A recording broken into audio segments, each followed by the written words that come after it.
अनेक हैं।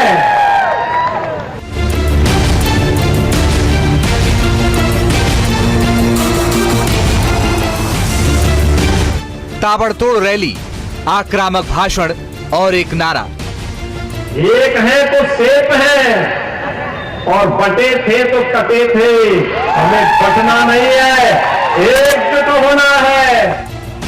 योगी आदित्यनाथ मतलब जीत की पूरी गारंटी।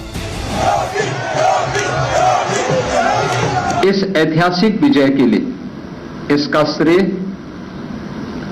देश के यशस्वी प्रधानमंत्री आदरणीय श्री नरेंद्र मोदी जी के नेतृत्व को, उनके मार्गदर्शन को जाता है। जहां जहां योगी का प्रचार, वहां वहां विपक्ष का बंटाधार। निष्ठा और समर्पण, यूपी में बीजेपी का बेजोड़ प्रदर्शन। उत्तर प्रदेश में अब भी चलता है योगी का सिक्का। भारत माता की जय।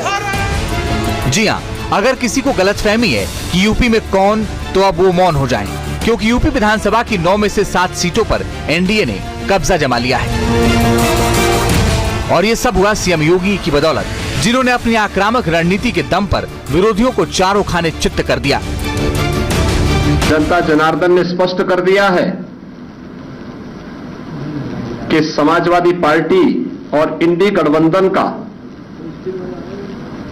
लूट और झूठ की जो पॉलिटिक्स है, अब इसके अंत की उद्घोषणा भी यह चुनाव है। 2024 के लोकसभा चुनाव की मायूसी को कैसे जश्न में बदला जा सकता है, इसे कोई सीएम योगी से सीखे। वे हारी हुई बाजी को भी पलट देते हैं। अपनी मेहनत और अपने जोशीले भाषण से वो जनता के बीच अपनी दमदार इमेज तैयार करते हैं। प्रदेश की 9 सीटों पर चुनाव प्रचार के दौरान ये दिखा भी। यूपी में 5 दिनों में सीएम योगी ने ताबड़तोड़ 15 रैलियां की थी। उन्होंने जनता से सीधा संवाद किया, विकास के काम गिनवाए, जोशीले और आक्रामक भाषण से जनता के दिलों में अपनी जगह बनाई। यूपी की लड़ाई तो सीएम योगी के लिए नाक का सवाल बन चुका था। एक तरफ समाजवादी पार्टी के मुखिया अखिलेश यादव को लोकसभा चुनाव में एसपी की बम्पर जीत ने आत्मविश्वास से भर दिया था, तो दूसरी तरफ सीएम योगी को यकीन था कि इस बार सिर्फ और सिर्फ उनका जादू ही चलेगा। और हुआ भी ऐसा ही। अखिलेश यादव ने चुनाव में खूब पसीने बहाए, लेकिन हाथ में आई 9 में से सिर्फ 2 सीट, यानी लोकसभा चुनाव में चला जादू जैसे खत्म हो गया।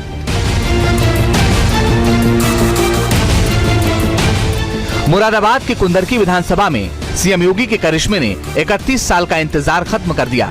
किसी को यकीन नहीं था कि मुस्लिम बहुल क्षेत्र में बीजेपी कुछ इस तरह अपना झंडा बुलंद करेगी और राजनीतिक पंडितों को चौंका देगी। कुंदरकी विधानसभा क्षेत्र में 60% मुस्लिम, बीजेपी ने सीट पर रामवीर सिंह को उतारा था। समाजवादी पार्टी ने हाजी रिजवान को उतारा था। बीजेपी को यूपी में लोकसभा चुनाव ने एक बड़ा सबक दिया था, इसलिए इस बार पार्टी नेतृत्व ने कोई खतरा नहीं उठाया और सीएम योगी को फ्री हैंड दे दिया। जब लोकसभा चुनाव के बाद से योगी को पार्टी के अंदर से चुनौतियां मिल रही थीं, तब योगी अंदर ही अंदर अपनी धमक फिर से कायम करने के लिए रणनीति बना रहे थे और जब जरूरत पड़ी तो उन्होंने अग्नि परीक्षा भी दी। 12 से 17 के बीच में एक नारा चलता था और वो नारा होता था, जिस गाड़ी पर सपा का झंडा, समझो बैठा है कोई। और बहनों और भाइयों, आज मैं कह सकता हूं कि जहां दिखे सपाई, वहां बिटिया घबराई। जाहिर है जीत का सेहरा सीएम योगी के माथे ही बंधेगा। फिर से आप 2027 के विधानसभा चुनाव से पहले का सेमीफाइनल भी मान सकते हैं। जिस तरह सीएम योगी ने तय कर लिया था, इस बार लड़ाई आर पार की होगी और हुआ भी वैसा ही।